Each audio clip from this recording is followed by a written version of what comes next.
दोस्तों, अनार के पौधे में यदि फल नहीं लग रहे हैं, फूल नहीं लग रहे हैं और यदि हम फूल फल भी आ रहे हैं तो उसमें फल फट रहे हैं, कैसे झड़ रहे हैं और विकास नहीं हो रहा हमारे पौधे का।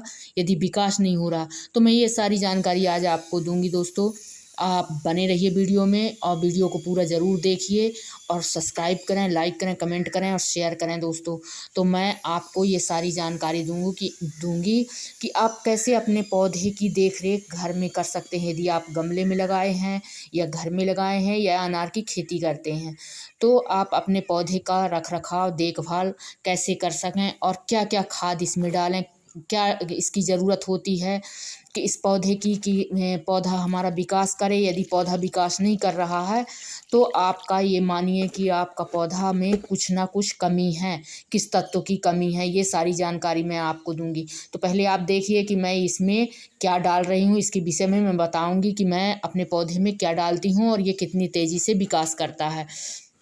दोस्तों, अनार के पौधे में फूल झड़ना ये आम बात होती है कि फूल झड़ जाते हैं। फूल में पॉलिनेशन नहीं होता है, वो यह कि फूल में बिल्कुल फल नहीं बनते हैं और झड़ जाते हैं। यदि फल भी बनते हैं तो बड़े होते हैं थोड़ी और वो फटने लगते हैं, दांत जैसे निकल आते हैं, तो हमारे फल का कोई मतलब नहीं रहता और पूरा फल खराब हो जाता है। हमारे यदि हम पौधा लगाए हैं अपनी बगिया में और खेत में कहीं भी, तो यदि मधुमक्खी की कमी है कि पूरी तरह से पोलिनेशन नहीं कर रही है और मधुमक्खी नहीं है, और मधुमक्खी सबसे ज़्यादा ज़रूरी रहती है कि अनार के फूल जहाँ आए तो वहाँ मधुमक्खी ज़रूर आए, तो हम वहाँ फूल के पौधे लगा सकते हैं या कि नरम ब्रश से हम एक से दूसर फूल को जो फल देने वाला है उसमें हम पॉलिनेशन कर सकते हैं। दोस्तों, इसे धूप की 6 घंटे धूप की बहुत आवश्यकता होती है। इसमें कम से कम 6 घंटे की धूप होनी चाहिए। यदि इसको कम धूप रहेगी तो इसमें फूल नहीं आएंगे और फूल भी आएंगे तो फल नहीं बनेंगे। तो इस कारण से इसमें बिल्कुल ज़रूरी है कि इसमें 6 घंटे की धूप लगनी चाहिए और न्यूट्रिशन की ज़रूरत रहती है इसे। यदि न्यूट्रिशन इसमें नहीं है, इसमें कमी है, तो पोटास की कमी है, तो इस कारण से इसमें से फूल झड़ जाते हैं और या कि फूल फिर आते भी नहीं हैं।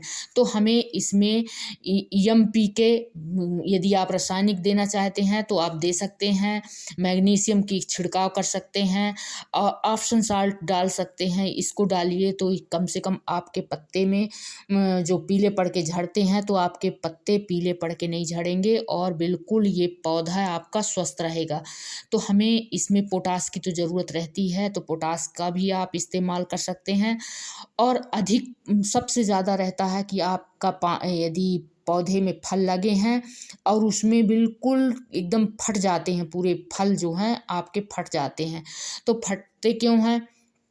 इसमें यदि अधिक पानी आप दे रहे हैं, बिल्कुल बहुत ज़्यादा पानी यदि दे रहे हैं तो फल फट जाते हैं। यदि कम पानी दे रहे हैं तो उसमें फूल भी नहीं आ रहा। तो इसमें ये पानी की निकासी अच्छी होनी चाहिए और रूटीन के हिसाब से आपको पानी बिल्कुल बराबर मात्रा में देनी चाहिए कि जिसमें से कि नमी बनी रहे। बिल्कुल ना अधिक पानी हो, ना इसमें कम पानी हो, तो बराबर मात्रा में रहे। अब बात आती है कि हमें सभी तत्व इसको मिलें कि हम क्या ऐसा डालें कि हमारा पौधा बिल्कुल फ्री तरीके से और सरल तरीके से हमारे पौधे को पूरे न्यूट्रिशन मिल जाए और हमारा पौधा बिल्कुल स्वस्थ हो जाए, ग्रोथ भी करे और फल भी दे और हमारे जो फल लगे तो वो फटे नहीं। तो इसमें हम गोबर की खाद, जो पुरानी से पुरानी गोबर की खाद होती है, उसका इस्तेमाल हम कर सकते हैं। वर्मी कंपोस्ट है, केचुए की खाद है, किचन वेस्ट है, ऐसी चीज़ें का हम अपने पौधे में डालें और इस्तेमाल करें तो हमारा पौधा बहुत तेज़ी से विकास करेगा। सबसे बात आती है इसकी कटाई छटाई की। समय समय पर इसकी कटाई छटाई ज़रूरी रहती है। यदि हम इसमें कटाई छटाई नहीं करेंगे तो हमारा पौधा आगे इसकी ग्रोथ नहीं होगी और ये नए कलचे इसमें नहीं आएंगे और जैसे ये इसमें नए नए बिल्कुल आगे बढ़ेगा नहीं तो हमें फल भी कम मिलेंगे इसमें से। तो इसके आकार लेने के लिए बहुत अच्छा इसमें से कटाई भी आप बीच बीच में इसकी कटाई छटाई भी करते रहिए और फिर इस तरह से आप फूल भी आपके पौधे में बनेंगे और फल भी बनेंगे। तो ये देखिए, ये छोटा सा पौधा है, इसमें कैसे फूल बन रहे हैं, फल भी बन रहे हैं छोटे छोटे। तो आप ऐसी जगह में ज़रूर इसको लगाइए कि जहाँ इसको पर्याप्त मात्रा में धूप मिले और पर्याप्त मात्रा में इसको पानी भी आप देते रहिए। बरसात में तो इसको पानी की ज़रूरत नहीं रहती है, बरसात में ये अपने लिए पानी इसको ऊपर से मिल जाता है और इसको पर्याप्त मात्रा में इसका विकास होने लगता है। लेकिन इस समय समर का सीज़न है, गर्मी का सीज़न है, पौधे में पानी की भी आवश्यकता रहती है क्योंकि धूप तेज़ रहती है और इसे धूप की भी ज़रूरत रहती है। तो इसे धूप भी पर्याप्त मात्रा में मिलनी चाहिए और पानी भी इस समय पर मिलना चाहिए। और इसके लिए हम अपने खेत में हो या बागवानी में हो, जहाँ इस पौधा लगा हो, वहाँ फूल का पौधा ज़रूर होना चाहिए, जिससे कि आपके क्षेत्र में मधुमक्खी, आपके बगिया में मधुमक्खी का आना जाना रहे और तितली भी आती रहें। तो ऐसे जब कीड़े आएंगे, तितलियाँ आएंगी, मधुमक्खियाँ आएंगी, तो आपके पौधे में फल ज़रूर बनेंगे और आपका पौधा बिल्कुल हरा भरा और स्वस्थ रहेगा। हम इसमें पोटास की भी आवश्यकता होती है, इसमें पोटास भी हमको डालना चाहिए। तो यदि हम खाद डालते हैं तो उसमें तो सारी चीज़ें रहती हैं, लेकिन हम अदर भी यदि पोटास जिस चीज़ में रहती है तो आप उसका भी इस्तेमाल कर सकते हैं, डाल सकते हैं। मैग्नीशियम जिसमें रहता है, मैग्नीशियम वाली चीज़ें आप डाल सकते हैं इसमें।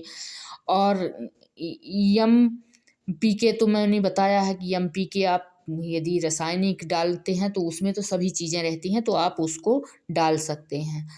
तो दोस्तों, ये जानकारी आपको देनी थी। यदि वीडियो अच्छा लगा है तो सब्सक्राइब ज़रूर करें और लाइक करें।